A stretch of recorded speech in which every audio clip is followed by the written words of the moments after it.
뭐 내용이 막 재밌거나 뭐 웃기거나 뭐 이런 것도 아니고 또 제가 좀 강의를 좀 재밌게 못합니다. 이게 주변 머리가 없어가지고 좀 유머 감각이 좀 있으면 좋은데 그렇지가 못해서 그래서 지루하시지만 그래도 1시간만 더 참으시면 오늘 오전 수업이 끝나고 감사합니다. 재밌다고 말씀해 주셔서 네. 그리고 지금 아까 끝날 때 그 질문 주셨잖아요. 그 도서 관련해서 디지털 미디어 리터러시 읽어주셨다고 해서 감사합니다.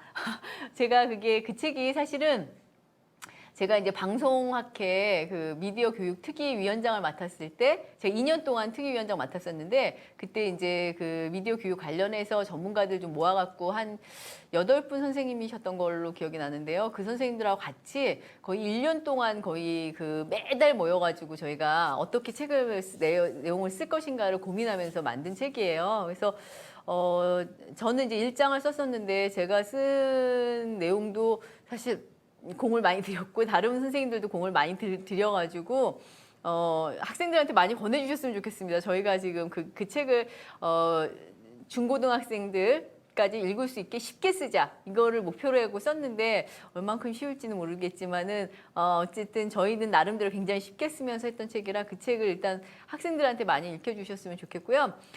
그리고 이제 그 고전을 말씀하셨는데 저는 그 아까 말씀드린 유스의 역사 굉장히 괜찮고요. 유스의 역사 재미있게 읽을 수 있고요. 그 다음에 유스의 시대도 좋은 것 같습니다. 유스의 시대는 읽기가 더 편할 수 있을 것 같은데 그런 책들도 좋을 것 같고요. 죄송합니다. 제가 저널리즘 전공해갖고 자꾸 뉴스만 얘기해가지고 죄송하고요. 그 다음에 이제 미디어와 관련해서는 넷스마트 저는 좋더라고요. 넷스마트가 이제 그 분량도 작고 해가지고 분량도 작아서 읽기가 되게 좋습니다. 그리고 혹시나 젠더 문제에 관심이 있는 학생들이 있다면 제가 한 2018년에 냈던 책 제목이 생각이 안 나요. 제가 쓴 책인데 유스와 여성과 한국 사회에서의 여성과 유스였던 것 같아요. 한국 사회에서의 여성과 유스, 저널리즘에서 나타나는 젠더 문제라는 책을 쓴 적이 있었는데요. 그 책은 재미가 있지는 않겠지만은 제가 굉장히 공들여서 오랫동안 5년 동안 고민해서 썼던 책이거든요. 5년 동안 썼고요.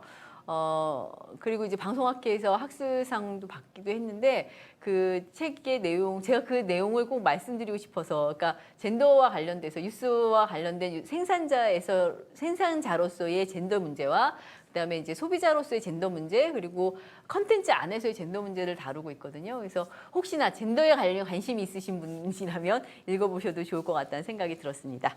네, 그러면 이 정도로 하고 3차 시 수업 진행하도록 하겠습니다. 지금 3차 시에서 제가 말씀드리고 싶은 거는 이제 미디어의 기능과 영향이에요. 미디어의 기능과 영향인데 여기서 그 기능에서는 지금 순기능과 제가 질문을 또 주셨는데 제가 좀 3차 시 수업 끝나고 한 10분 정도 빨리 끝내고 질문을 받도록 하겠습니다. 그 미디어의 기능과 영향에서 이제 미디어가 순기능도 있고 역기능도 있다. 라는 거를 좀 이해를 하시고 이제 순기능 쪽으로 미디어를 활용할 수 있도록 유도를 해 나가야 될 것 같거든요. 그래서 그런 얘기를 좀 드릴 거고요. 그 다음에 이제 미디어가 개인과 사회에 미치는 영향에 대한 얘기를 해야 될 것 같습니다. 저는 미디어 교육에서 미디어의 영향을 얘기를 꼭 해줘야 되는데 미디어 효과 얘기를 꼭 해줘야 되는데 거의 미디어 효과 얘기를 해주는 사람들이 없어요. 그래서 그런 교재도 없고 그런 내용들이 빠져 있어요. 근데 미디어가 개인에 미치는 영향, 그다음에 사회에 미치는 영향에 대한 이해가 반드시 있어야 미디어를 제대로 활용하고 이용할 수 있고 좋은 그 소비자가 될 수 있거든요. 그래서 그런 부분에 대한 내용들을 오늘 그 3차 시에 다뤄보도록 하겠습니다. 사실은 내용이 굉장히 방대하고요. 그 개인과 사회에 미치는 영향에 관한 거는 거의 그 대학교에서는 한 학기 과목으로 운영이 됩니다. 그래서 그렇게 그렇지만 제가 짧게 중요한 것만 짚고 넘어가도록 하겠습니다.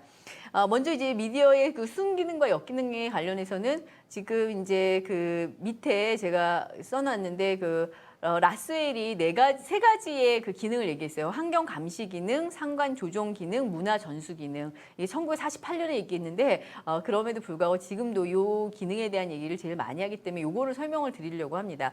그리고 이제 라이트가 여기 추가해서 1960년에 오락 기능이라는 거를 말을 했습니다. 그래서 이게 이제 미디어의 사기능으로 이제 많이 회자가 되고 있기 때문에 이 부분에 대해서 말씀을 드리도록 하겠습니다.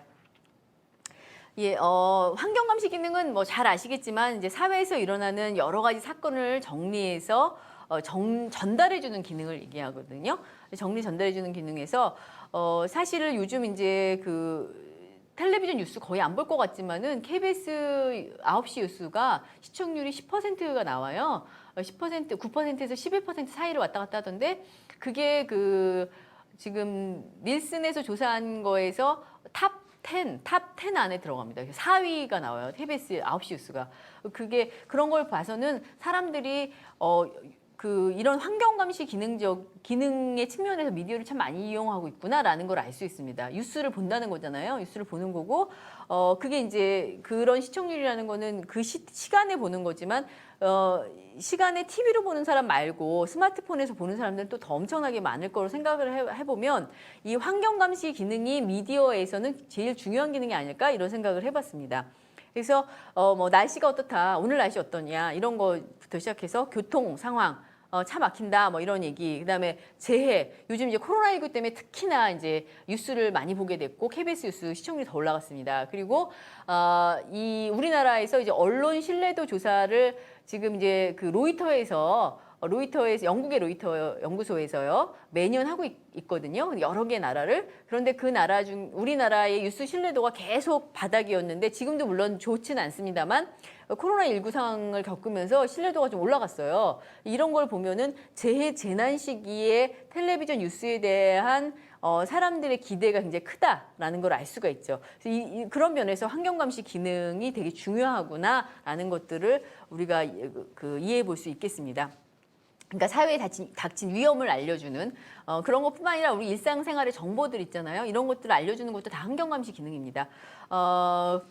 그런데 이런 긍정적인 측면이 있지만 안 좋은 측면도 있습니다. 이렇게 지나치게 공포심을 조장할 수 있다든지요. 아니면은 잘못된 정보 전달로 인해서 이용자를 혼란에 빠뜨릴 수도 있습니다. 잘못된 정보 전달도 일어나잖아요. 우리가 이거는 뭐 너무나 뼈저리게 경험을 했던 세월호 사건, 세월호에서 전원구조 오보, 이거는 엄청난 사건이었잖아요. 그래서 그런 거를 보면은 사실은 그 세월호 사건 때문에 이 언론 학자들도 굉장히 반성을 많이 했습니다. 많이 하고 저도 이제 그 재난 쪽에 재난 보도에 굉장히 관심을 많이 갖게 됐고 그래서 이제 재난 보도 관련 논문도 쓰기 시작했고 지금 이제 코로나19까지 계속 관심을 갖고 이제 논문을 쓰고 있는데요.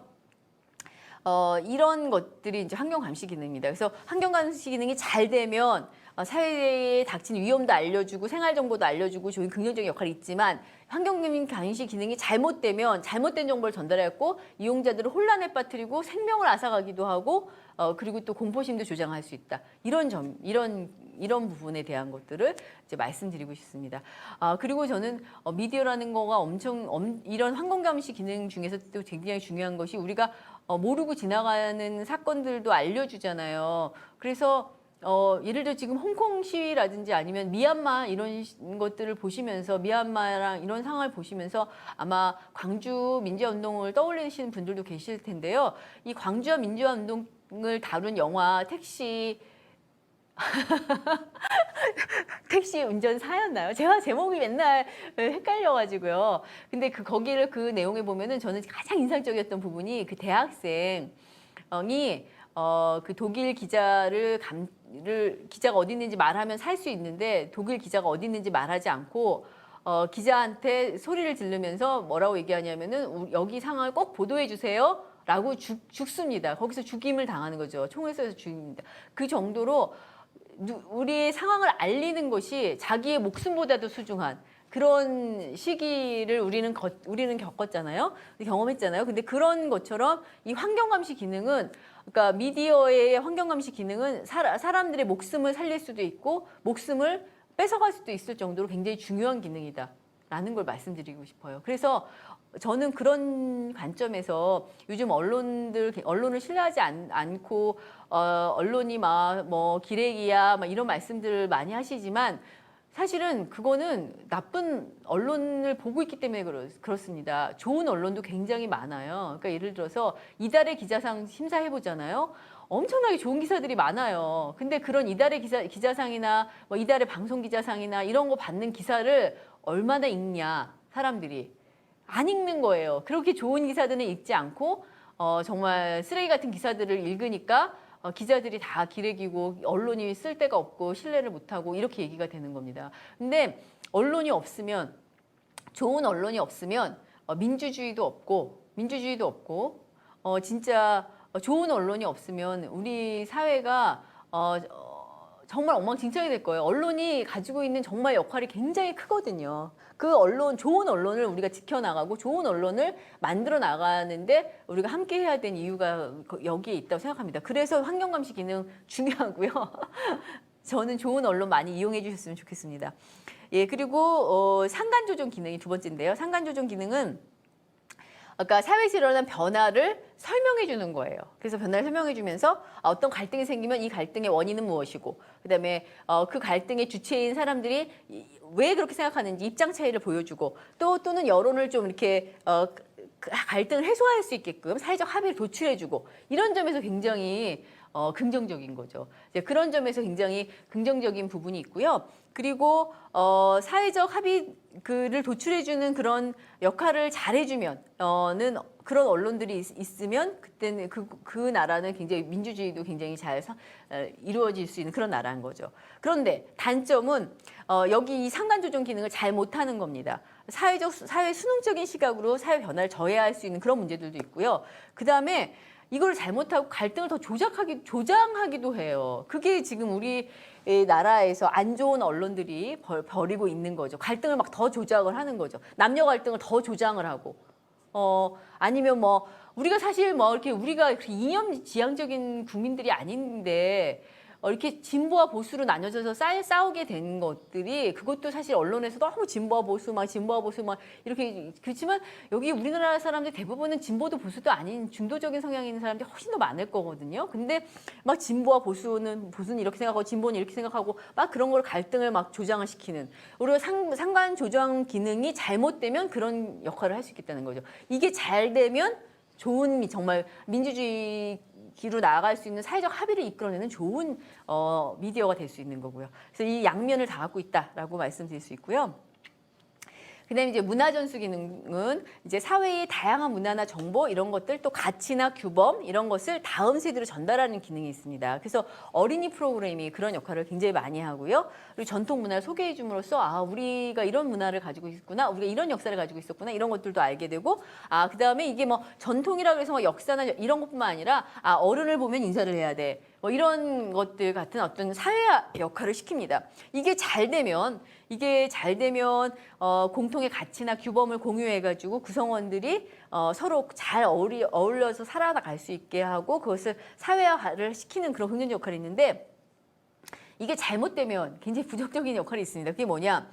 예를 들어서 잘못된 가치관이라든지 아니면 가부장제, 우리나라는 이제 가부장제 굉장히 강하잖아요. 이런 가치를 계속 답습시킨다거나 아니면 성역할 고정관념을 답습시킨다거나 이거는 사실 아직도 그래? 이렇게 말씀하실 수 있지만 아직도 그렇습니다. 어린이 프로그램에 대한 그 분석한 걸 보면은 아직도 누군가를 구해줘서 누군가를 도와주고 구해주고 막 용감하게 나서고 이런 건 남성으로 묘사가 되고요. 그 다음에 여성들은 약간 보조적인 역할을 수행하는 단계로 나오고요. 이게 그 어린이 프로그램에 나온다는 거예요. 이거 굉장히 문제가 있죠. 그래서 이런 가치관들을 전달하는 부정적 역할도 수행하고 있다는 거죠. 그래서 문화 전수 기능도 마찬가지로 좋게 활용이 되면 사실은 사회에 공유하는 바가 많아져서 굉장히 그게 큰 도움이 됩니다. 지금 사실 우리 사회의 그러니까 사회에서의 큰 문제라고 젠킨슨이라는 그 법학자예요. 근데 이분이 이제 그 책 이름이 갑자기 생각이 안 나네. 죄송합니다. 우리나라에도 번역돼서 나왔는데 그 책에 보면 이런 내용이 있습니다. 과거에는 우리가 미디어가 제한돼 있어서 공유되는 바가 많았는데 예를 들어서 우리나라 같은 경우도 9시가 되면 9시 뉴스를 봐. 뭐 KBS 아니면 MBC 아니면 SBS 뉴스를 봤어요. 근데 지금은 너무나 다양한 매체들이 있고 또 9시에 모여 앉아서 뉴스를 보는 게 아니라 다 다른 스마트폰도 보고 막 이렇게 다양한 매체를 보다 보니까 우리 사회 구성원들이 공유하는 바가 되게 적다는 거예요. 과거에는 공유하는 바가 되게 컸는데 예를 들어서 뉴스 시청률이 굉장히 높고 그다음에 드라마 같은 경우도 막 대박신 드라마 여러분들은 보셨을지 모르겠지만은 저는 봤던 모래시계 같은 경우가 막 60%막 이런 정도잖아요. 그러니까 그런 정도의 그 시청률이 나오다 보니까 공유되는 바가 많았는데 지금은 공유되는 바가 없다. 이게 지금 그래서 우리 사회에 문제가 될 수 있다라는 거를 지적을 하는데 저도 굉장히 공감합니다. 요즘은 공유할 수 있는 문화가 너무 달라서 공유하는 바가 없잖아요. 요게 이제 미디어가 좋은 기능을 수행하면 문화전수 기능으로 이렇게 좋은 기능을 수행할 수 있다는 예고요. 잘못된 예는 아까도 이제 드렸지만 그것은 계속 지금도 많이 어마어마하게 많이 계속되고 있습니다. 예를 들어서 뉴스에서 지금 뉴스 앵커를 처음으로 이제 KBS에서 여성 앵커를 이제 메인 앵커로 기용을 했잖아요. 저는 굉장히 잘한 일이라고 생각을 하는데 아주 오랫동안 남성 앵커와 여성 앵커가 있을 때 여성 앵커는 연령대가 지금도 마찬가지예요. 연령대를 비교하잖아요. 남성 앵커의 연령은 40대에서 60대까지 있는데 여성 앵커의 연령은 20대에서 30대가 대부분입니다. 그 이유는 이제 구조적인 문제도 있습니다. 그러니까 예를 들어서 남성 앵커는 기자 출신이고 여성 앵커는 아나운서 출신이기 때문에 아나운서들이 담당을 하고 있거든요. 그러다 보니까 연령차가 나고 기자 출신이 당연히 주도권을 가져갈 수밖에 없습니다. 왜냐하면 뉴스 생태계를 아니까. 이제 그런 부분들 때문에 있는데 이제 지금 이제 KBS가 바꿔서 이제 여성 기자 출신의 메인 앵커를 지금 앵커로 해가지고 이제 성공을 했죠. 많은 시청률도 나오고 있고요. 이제 그런 부분들이 이제 그 문화전수 기능에서 성역할 고정관념을 이렇게 고착시키는 그런 역할들을 하고 있는 건데 그런 것들은 뭐 그런 사례들은 뭐 수도 없이 많이 들 수 있습니다. 드라마부터 시작해가지고 네 그런 기능이 있다는 거고요. 그다음에 이제 오락 기능.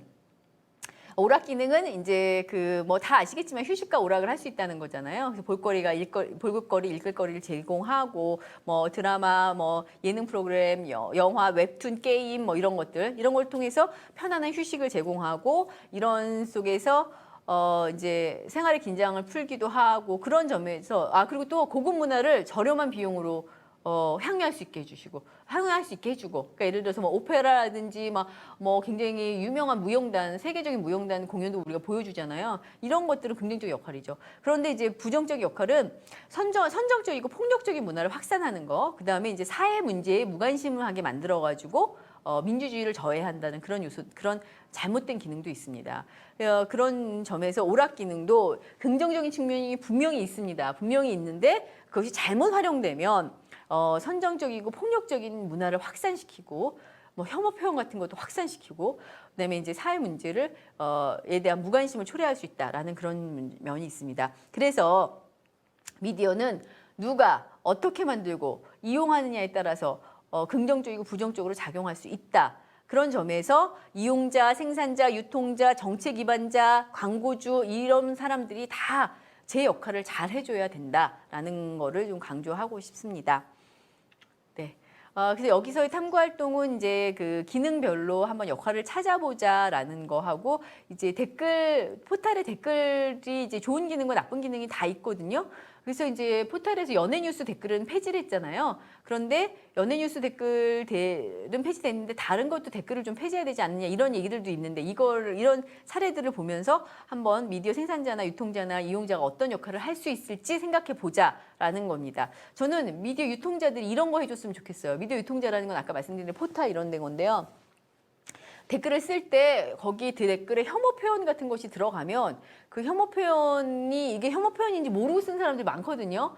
특히 초등학교 학생들 혐오 표현인지 모르고 쓰는 경우 되게 많습니다. 근데 그게 혐오 표현이다라는 거를 이렇게 표시를 해주는 거죠. 댓글 창에 쓰면 그를 이렇게 저장하기 전에 요거는 혐오 표현이라는 거 빨간색으로 이렇게 표시해주는 그런 정도만 해도 포털 댓글에 혐오 표현들이 나오지 않지 않을까, 조금 줄어들지 않을까, 나오지 않을 수는 없겠지만 줄어들지 않을까라는 생각을 해봅니다. 이제 그러려면 물론 이제 이거 말은 쉽게 하지만 그게 이제 현실로 적용이 되려면 혐오 표현 사전을 만들어야 된다는 문제가 있기 때문에 그게 쉬운 일은 아닙니다만 어쨌든 그런 거라도 해주면 좋겠다는 생각이 드는데요. 이런 것처럼 이제 아이디어들을 좀 모아보면 좋겠다는 생각이 들었습니다. 그래서 이런 활동을 넣었습니다.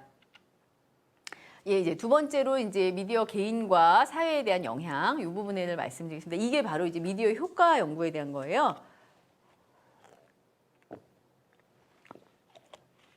미디어 연구의 많은 부분은 효과 연구입니다. 효과 연구고요.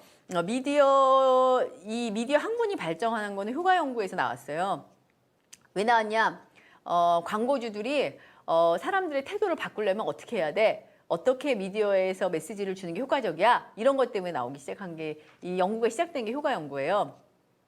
미디어가 그 선생님들 개인에게는 어떤 영향이 있다고 생각하십니까? 그리고 얼마나 강력한 영향이 있다고 생각하십니까? 얼마나 강력한 영향이 있다. 지금 초창기 연구요. 1920년대에서 40년대 연구는 이 연구에서는 나왔던 게 SR 이론입니다. 그래서 자극을 주면 반응한다. 딱 예를 들어서 우리가 전쟁놀이 영화를 보면은 전쟁 영화를 보면은 어린애들이 전쟁놀이를 하더라. 이게 이제 페인재단 연구예요. 전쟁놀이에 하는 영화를 보여주면 애들은 전쟁놀이를 하더라. 이게 자극 반응 이론인 거죠. 그리고 막 성적인 어떤 자극을 주는 그런 어떤 장면이 이런 걸 보여주면 성적 흥분을 느낀다라든지 이게 바로 자극하면 반응이 바로 온다 이런 얘기거든요. 그리고 재밌는 연구가 있는데 켄트릴 연구예요. 요거는 1938년에 이거 실제 있었던 일입니다. 1938년 라디오만 있었던 시대죠. 물론 신문과 라디오가 있던 시대인데 이때 CBS 라디오에서 드라마를 했어요. 그게 뭐냐면 세계들의 전쟁이에요. 그래서 세계에서 화성에서 우주인들이 침입해 온다는 거예요. 그래서 그날 침입해 온 날을 방영한 그러니까 방송한 라디오로 말하는 건데 라디오에서 이거는 사실이 아닙니다. 이거는 드라마입니다. 이런 멘트를 내보냈음에도 불구하고 화성에서 침입해 오는 그 순간에 그 드라마를 들으면서 난리가 났어요. 뉴욕 시내에서 도망가기 위해서 피난 가기 위해서 자동차들이 다 나와가지고 그 뉴욕 시내가 다 마비가 됐고요. 그 다음에 기숙사에서는 막 그 집에 전화 건다고 전화기에 줄을 쓰고 지금 뭐 스마트폰 있어서 안 그렇겠지만 줄을 쓰고 유서를 막 쓰고 난리가 났어요 그날. 그래가지고 이거를 이제 연구를 하는 거예요. 근데 이런 정도의 일이 일어난 것 정도를 보면은 미디어 영향력이 진짜 강력하구나. 미디어 영향력이 정말 강력해서 딱 미디어에서 뭔가 보여주면 바로 반응이 일어나는구나. 이런 것들을 이제 1920년대, 38년대, 40년대에는 그게 이제 대세였습니다. 미디어 효과 이론에서. 근데 이제 미디어가 좀 더 많이 등장을 했죠. 텔레비전도 등장을 하고 이제 1940년대에서 50년대에서 연구 결과는 어땠냐 하면은 미디어 효과가 굉장히 작아. 제한적이야. 아주 최소밖에 안 돼. 이런 연구들이 나왔어요. 그게 이제 제한적 효과 이론인데요. 이건 이제 어떤 연구였냐면 이제 호블랜드가 군대에서 연구를 했습니다. 이게 왜 군대에서 연구를 했냐면 이게 미군들을 전쟁에 참여시켜야 되는데 미군들이 이제 그 어떤 전쟁에 대한 의욕을 고취시켜야 되잖아요. 내가 가서 꼭 이겨야 돼. 내가 이 전쟁을 참여해야 돼서 꼭 열심히 싸워야 돼. 이런 의욕을 고취시키기 위해서 미국에서 군대에 영화를 상영한 거예요. 미국 의욕을 막 고취시킬 수 있는 영화를. 그러고서 이제 연구를 해봤더니 이게 전쟁 필요해. 전쟁에서 니네 가서 열심히 싸워야 돼. 이런 내용을 막 담고 있음에도 불구하고 보기 전과 보기 후에 그 군인들의 그런 그 전쟁에서 참여해서 열심히 참여하고 해야 되겠다라는 그런 생각은 바뀌지 않았더라는 거예요. 바뀌지 않았다라는 거고요. 그다음에 이제 호블랜드가 또 이런 연구를 했습니다. 라디오 프로그램을 제작했는데 두 가지 버전을 제작했어요. 하나는 어떤 이제 주장을 하는 건데 한쪽 주장만 쫙 만들어 놓은 라디오. 그다음에 또 한쪽 프로그램은 양쪽 주장, 장점과 단점을 다 보여주는 프로그램을 만든 거예요. 예를 들어서 지금 이제 우리나라에서 이슈가 되고 있는 기본소득제 같은 걸 한다. 기본소득제 프로그램을 만드는데 기본소득제에서 이거 왜 필요하고 이게 왜 좋고 막 이런 거를 막 만드는 그런 프로그램 하나 만들고 하나는 기본소득제에 이런 건 장점인데 이건 단점이야 라는 그런 프로그램을 딱 만들었어요. 그랬을 때 선생님들은 어떤 프로그램을 봤을 때 더 설득이 될 것 같습니까? 아니면 어떤 프로그램을 봤을 때 내 기존 생각이 바뀔 것 같습니까? 네, 이 연구를 한 거예요. 기존 생각이 바뀌었냐 아니면 는 더 설득을 당했냐 이런 부분인데 이런 걸 연구를 해봤더니 이 당시 연구 결과로는 개인별로 다 다르다 이거예요. 개인별로 너무 다르더라. 개인마다 다르다라는 거 하나 하고 또 하나 발견된 게 사회적 범주가 있더라. 뭐냐면 교육 수준이 높은 사람들은 좋은 점만 쫙 보여준 프로그램보다는 장단점을 보여줬을 때 태도 변화가 좀 있더라. 교육 수준이 높거나 교육 수준이 낮은 사람들은 오히려 장단점을 비교해 주는 것보다 그냥 한쪽만 딱 강조해 주는 프로그램 보여줬을 때 오히려 태도를 바꾸더라. 이런 것처럼. 그러니까 교육 수준, 뭐 사회 경제적 지위 뭐 이런 것들에 따라서 달라지더라라는 거를 알게 됐어요. 그래서 이게 이 당시 40년대, 50년대의 얘기는 미디어 효과는 굉장히 적구나. 미디어 효과 굉장히 강하다라고 얘기했다가 미디어 효과 굉장히 적구나. 이렇게 얘기했다가 그 다음에 이제 계속 연구들이 이루어지면서 어떤 결과가 나왔냐면 미디어가 누적적이고 장기적인 효과가 있다라는 거예요. 절대 미디어 효과는 작지 않고 누적적이고 장기적인 효과가 있더라. 그래서 미디어를 많이 보는 사람은 다르더라. 미디어를 안 이용하는 사람하고. 그 다음에 뭔가 태도를 완전히 바꾸진 않지만 이거에 대해서 생각을 해봐야 되겠구나 라는 거를 깨닫게 된다는 거예요. 예를 들어서 의제설정 이론이 그것입니다. 의제설정 이론이 미디어에서 이제 의제설정 이론이 나오게 된 배경은 뭐냐면 이제 매콤스하고 쇼라는 사람이 1972년에 연구를 했는데 어떤 연구했냐면, 그러니까 연구는 이제 72년에 발표를 했고 연구는 1968년에 했어요. 미국 대선을 연구했는데 이때 작은 마을에 갔어요. 작은 마을에 가가지고 연구를 했어요. 뭐 어떻게 연구했냐? 그 주민들한테 너 지금 제일 중요하다고 생각하는 이슈가 뭐야? 라고 적어봐. 여기에 저기 지금 응답하시는 분들이 제일 중요하게 생각하는 이슈 적어봐. 이렇게 적고 그다음에 그 당시 미국에서 나오는 그 당시는 잡지가 되게 적었으니까 잡지, 신문 뭐 이런 것들을 해서 내용 분석을 해가지고 그때 이슈를 딱 이렇게 정리했어요. 그랬더니 사람들이 적어놓은 이슈하고 여기 그 미디어에서 중요하다고 생각했던 이슈가 일치하더라라는 얘기예요. 그 얘기는 뭐냐면 사람들은 미디어에서 이것이 중요해라고 얘기하면 이게 정말 중요한 이슈구나라고 생각하게 된다는 거예요. 선생님들 지금 우리나라에서 제일 중요한 이슈가 뭡니까? 라고 제가 질문을 드리면 아마도 올림픽 아니면 대선 뭐 이런 거 말씀하시겠죠. 왜냐하면 그게 제일 텔레비전에 많이 나오잖아요. 사실은 제일 많이 떠들고 있잖아요. 그게 맞습니다. 그게 이제 의제설정 이론입니다. 그래서 이제 미디어는 세상을 보는 창이다라고 이제 그래서 미디어의 효과는 작지 않고 누적적이고 장기적인 효과가 있다. 이거는 이제 아까 말한 SR 이론처럼 아주 강력한 이론은 아니지만 한 중간 정도 이런 정도의 이론 정도로는 효과가 있다라는 거예요. 그래서 미디어가 중요하다 강조하면 이게 미디어 아젠다죠. 미디어가 중요하다고 강조하면 우리 사회에서 중요한 의제, 공공 의제가 된다. 우리 사회에서 중요한 파블릭 아젠다가 된다. 이렇게 얘기한 거고요. 그래서 미디어가 이 세상에서 발생한 모든 사건을 보여주지 않습니다. 근데 여기서 이제 중요한 게 이거고요. 중요한 거는 미디어가 이 세상에서 발생한 모든 사건을 보여주지 않고요. 그 다음에 사건의 전부를 보여주기보다는 사건의 일부를 보여줍니다. 그래서 지금 우리가 같은 뉴스인데 너무나 다르게 다른 뉴스. 그거가 최근에 어디서 나왔는데 제가 어떤 소재였는지 생각이 정확히 나지 않습니다. 지금 날 것 같아요. 그겁니다.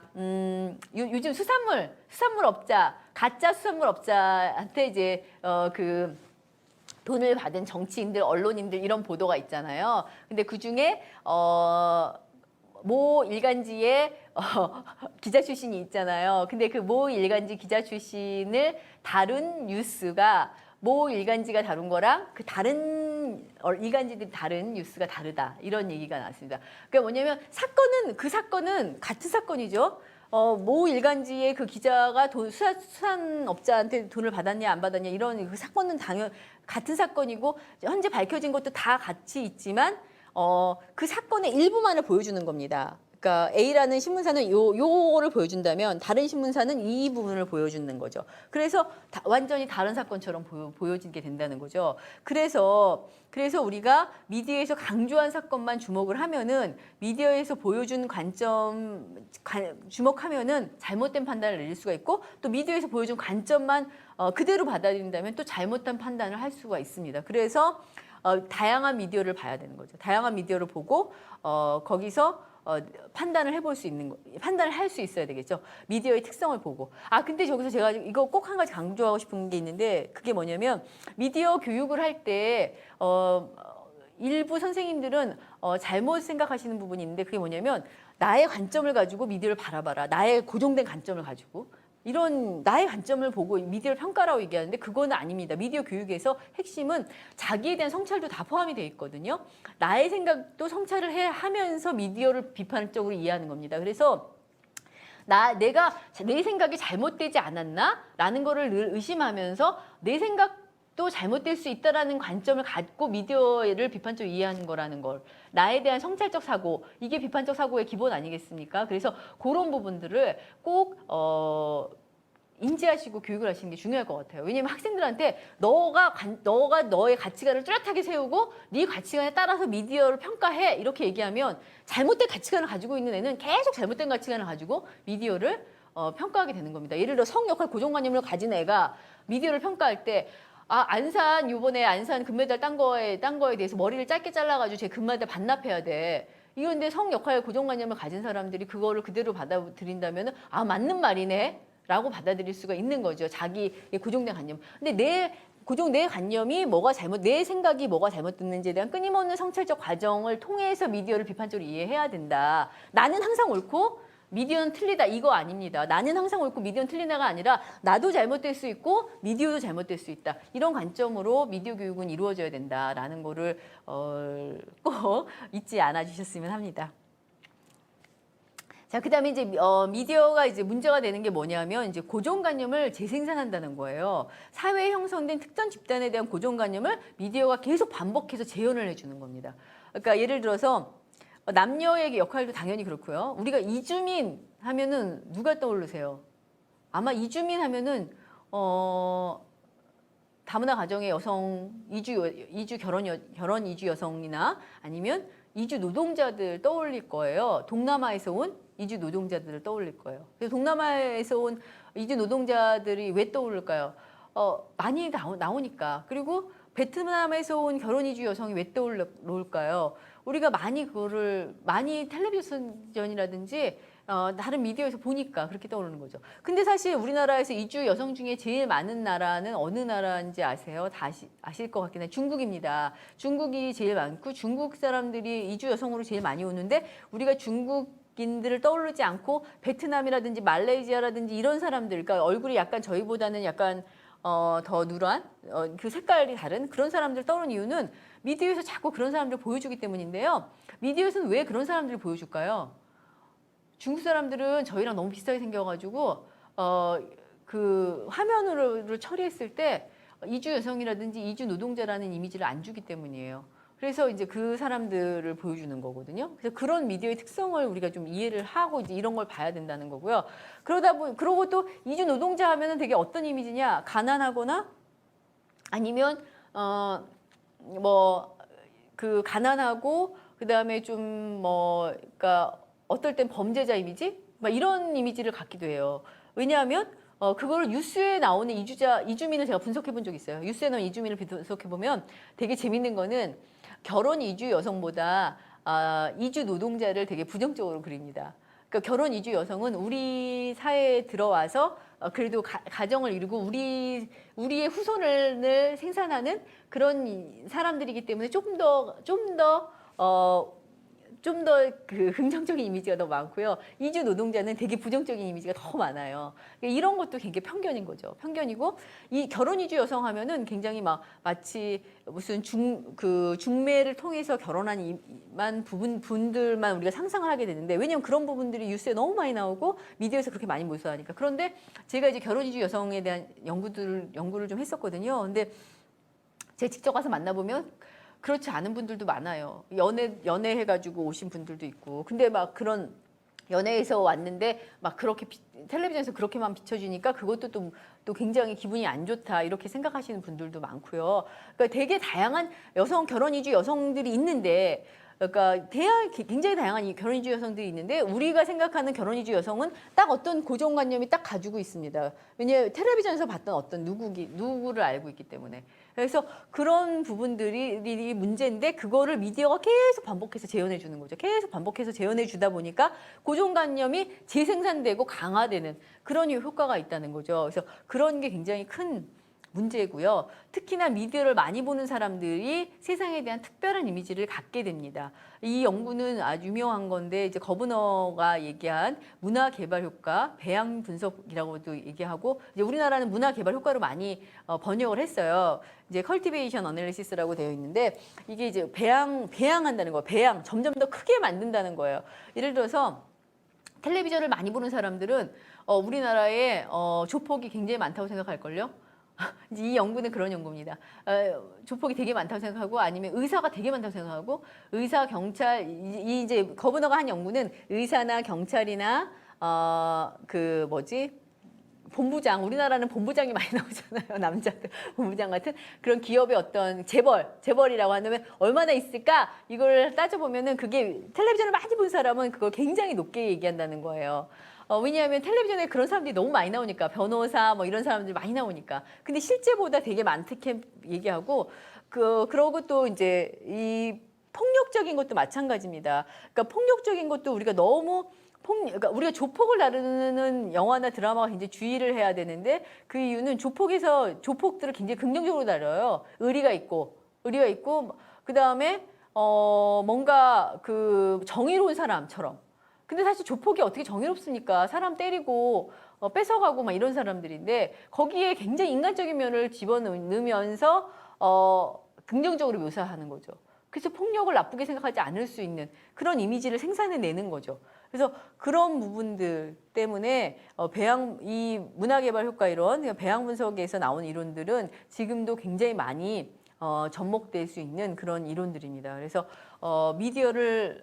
요즘 이제 어린이들이 텔레비전은 보지 않지만 어린이들이나 청소년들이 텔레비전을 보지 않지만 유튜브 채널을 엄청 많이 보잖아요. 유튜브 채널을 엄청 많이 보면서 어떤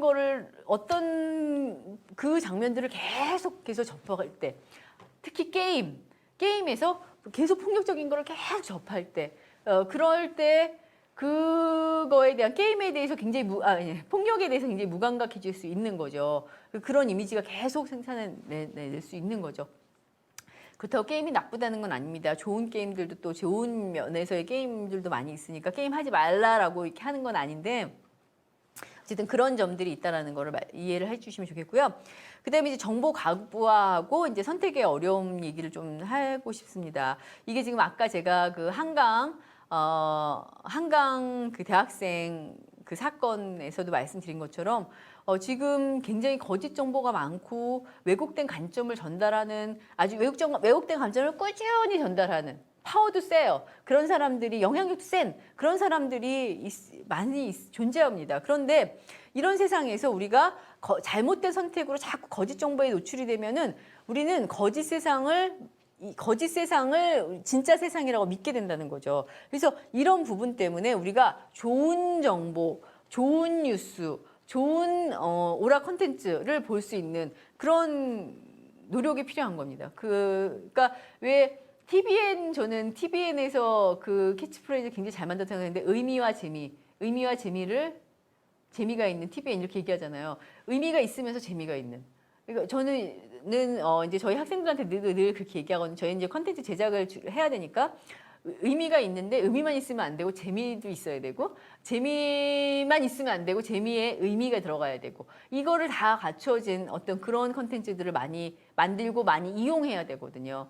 근데 우리 재미만 있는 것만 막 추구하다 보면은 이런 가짜, 허위 이런 것들에 노출될 확률이 높다는 거죠. 그래서 이런 맥락 때문에 이제 미디어 리터러시가 중요하고요. 그리고 또 이제 문제는 우리의 뇌가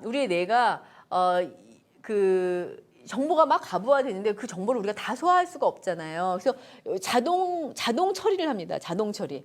어떤 건 보고 어떤 건 보지 않고 어떤 건 이렇게 자동으로 처리해서 기억을 그 많은 걸 다 기억할 수 없기 때문에 그래서 구두쇠라고 얘기하잖아요. 인지는 구두쇠라고 얘기하는데 가급적 인지의 어떤 그 노동력을 많이 쓰지 않으려고 해요. 인지 에너지를 많이 안 쓰려고 하다 보니까 우리가 노출되는데 계속 노출되고 노출되지 않던 데는 그냥 지나가 버려요. 우리가 스마트폰에서 그 뉴스를 딱 볼 때도 보는 뉴스만 보지 거기서 아무리 다른 게 많이 나와 있어도 보이지 않는 뉴스는 내가 봤나? 기억도 안 나요. 그냥 쓱 지나가 버려요.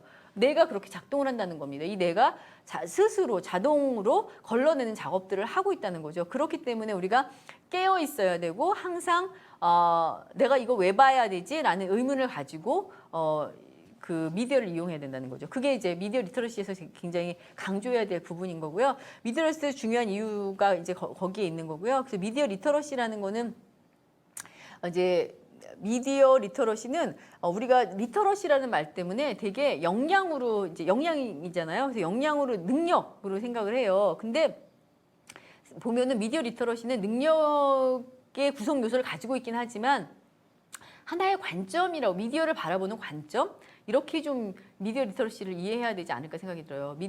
미디어를 바라보는 관점이다 하나의 관점이고 그리고 그 미디어 리터러시의 구성 요소가 있다. 구성 요소에는 저는 4개를 얘기하는데 하나가 제일 중요한 건 비판적 이해 능력이거죠. 근데 그것에 선행되는 건 접근 능력입니다. 요즘은 접근 능력도 굉장히 중요해요. 왜냐하면 접근 능력이 없어서 못 이용하는 미디어들이 어마어마하게 많거든요. 특히나 이제 연령이 높아질수록. 그래서 그런 접근 능력이 있고 그다음에 미디어에 대한 비판적 이해 능력이 있어요. 근데 참 접근 능력에서 우리가 빠지지 말아야 되는 거는 통제 능력입니다. 조절 능력. 내가 이거를 난 이 광고 보고 싶지 않을 때 광고를 끌 수 있는 통제 능력. 입니다. 그게 포함이 돼 있고요. 그다음에 이제 비판적 이해 능력이 들어가야 됩니다. 비판적 이해 능력은 미디어에 대한 이해를 바탕으로 미디어 콘텐츠를 비판적으로 해석하는 능력인데 이거에서 이제 핵심은 미디어에 대한 이해입니다. 미디어를 잘 모르는 상태에서 비판적으로 이해할 수가 없어요. 그래서 이런 오늘과 같은 그런 수업이 필요한 거고요. 그 다음에 이제 콘텐츠를 생산하는데 사회적 소통 능력입니다.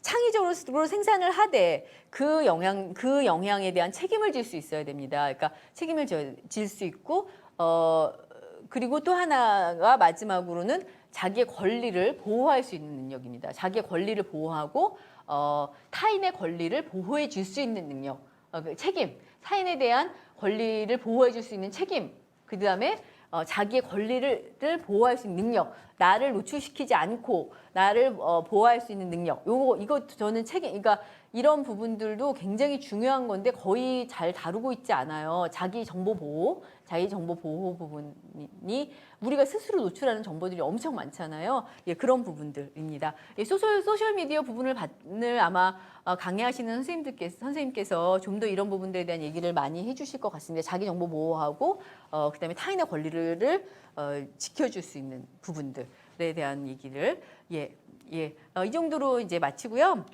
제가 이제 이 탐구 활동은 이제 거기에 교재에 설명을 해놨기 때문에 보시면 될 것 같고요. 네. 그리고 탐구 활동에서 지금 이 대통령 선거 이제 곧 있는데 대통령 선거에서 내가 첫 투표를 했다고 가정하고 대통령을 만날 확률이 얼마나 있을까? 여러 선생님들 지금 대통령을 만날 확률이 얼마나 있다고 생각하세요? 대통령 후보를 직접 만날 확률. 전 없다고 보거든요. 거의 없다고 생각되는데 대통령 후보를 직접 만날 확률은 거의 없는데 대통령 후보를 미디어에서 만날 확률이 거의 뭐 99%, 100%가 되겠죠. 그런데 우리는 미디어에서 대통령 후보를 만나고 선거를 하게 됩니다. 그랬을 때 그 대통령 후보를 어떻게 선택할 것인가? 나는 대통령 후보를 선택할 때 누구한테 영향을 제일 많이 받을까? 대통령을 우리가 미디어를 통해서밖에 만날 수가 없으니까 결국엔 미디어를 통해서 우리가 정보를 얻을 수밖에 없는 거죠. 물론 누구를 찍을 거냐 이렇게 질문했을 때 제일 많이 나오는 거는 아마도 그래도 뭐 가족이 나오겠죠. 가족들이 나오겠죠. 부모님의 영향을 받는다든지 뭐 자식의 영향을 받는다든지 제 나이쯤 되면 자식의 영향도 받습니다. 내 자식의 영향을 받는다든지 이런 것들 사람이 일단 제일 중요한 그 태도를 결정할 때 사람이 제일 중요한 영향을 미치지만 그 태도를 결정하는 데 영향을 주는 건 미디어거든요. 그 미디어가 정보를 주고 오피니언 리더가 이걸 받아가지고 이 오피니언 리더가 이 사람에게 물어보는 다른 사람들에게 영향을 주는 거죠. 이 오피니언 리더는 부모도 될 수 있고 자식도 될 수 있고 자기 친구도 될 수 있고 이렇습니다. 근데 이 오피니언 리더가 판단하는 거는 미디어로부터 판단하는 경우가 많다. 그래서 미디어 정보가 되게 중요하다라는 거고요. 그래서 이런 부분, 이런 활동을 통해서 그런 걸 좀 알 수 있으면 좋겠습니다. 네, 이 정도로 하죠. 이 정도로 하고요. 네, 지금 5분 정도 남았는데 질문을 받도록 하겠습니다.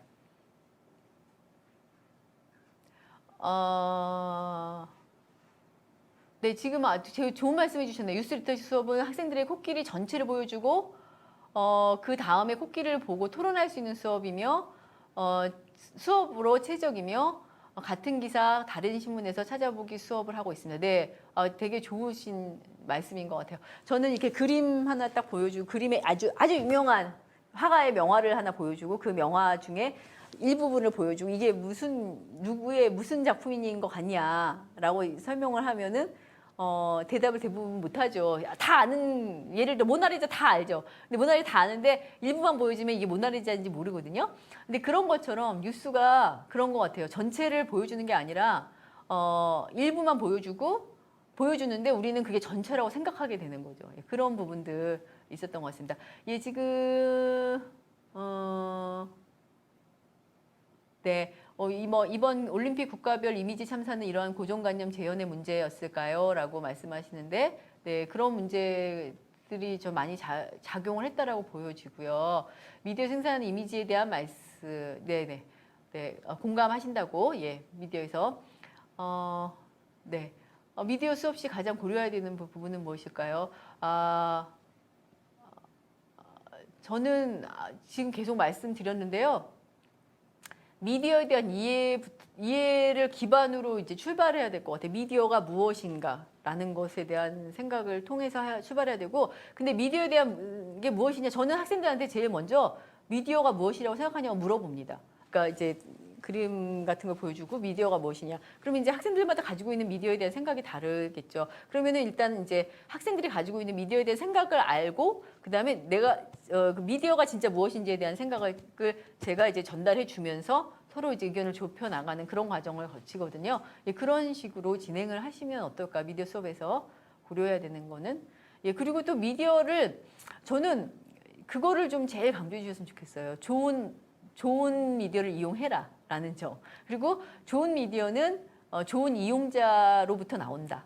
좋은 이용자가, 그러니까 우리가 좋은 뉴스를 안 보기 때문에 좋은 뉴스가 나올 수 없다라는 거. 물론 그렇다고 제가 뭐 언론 잘하고 있다라고 말씀드린 게 아니고요. 결과적으로는 언론을 잘하게 만들 때 우리가 지금 뭐 기사 생산할 수는 없잖아요. 기사 생산할 수 없기 때문에 우리가 할 수 있는 일은 뭐냐면 좋은 언론을 이용해 줌으로써 그 기사들이 계속 그런 생각을 많이 하는 기자들이 좋은 기사를 계속 쓸 수 있도록 할 수 있으면 좋겠습니다. 예, 어디서 좋은 뉴스를 볼 수 있냐면요. 이달의 기자상 일단 보면 엄청 좋은 뉴스들이 많아요. 이달의 기자상은 한국기자협회에서 매달 시상하는 상이고요. 그래서 한국기자협회 홈페이지에 들어가면 보실 수 있고요. 그 다음에 한국방송기자연합회가 있습니다. 그래서 한국방송기자연합회에서는 이달에 좋은 방송 뉴스상을 방송 뉴스상을 시상합니다. 그래서 이달에 좋은 방송 뉴스도 볼 수 있습니다. 그리고 특히 지역에 계신 분들이 계신다면요, 지역 뉴스들도 굉장히 좋은 뉴스들이 많은데 그게 이달의 방송 기자상하고 이달의 기자상, 그러니까 방송 기자협회와 그 다음에 한국기자협회와 방송기자연합회에 가면은 그 사이트에 들어가면은 볼 수가 있습니다. 사이트에 들어가면 다 볼 수가 있는데 거기에 보시면은 이달의 방송 기자상에서도 그 밑에 지역 뉴스 부문 이런 게 있어요. 그러면 지역 뉴스 부문에서 상 받은 게 있습니다. 그러면 선생님들 계신 지역 있잖아요. 예를 들어 광주에 있으면 광주 지역에서 광주 MBC가 상 받은 거 보여주시면 훨씬 더 그 맥락을 이해할 수 있으니까, 광주의 맥락을 이해할 수 있으니까 훨씬 더 이해하기가 좋습니다. 그래서 그런 것들을 활용하시면은 좋을 것 같습니다. 수업 시간에 보여주시기에.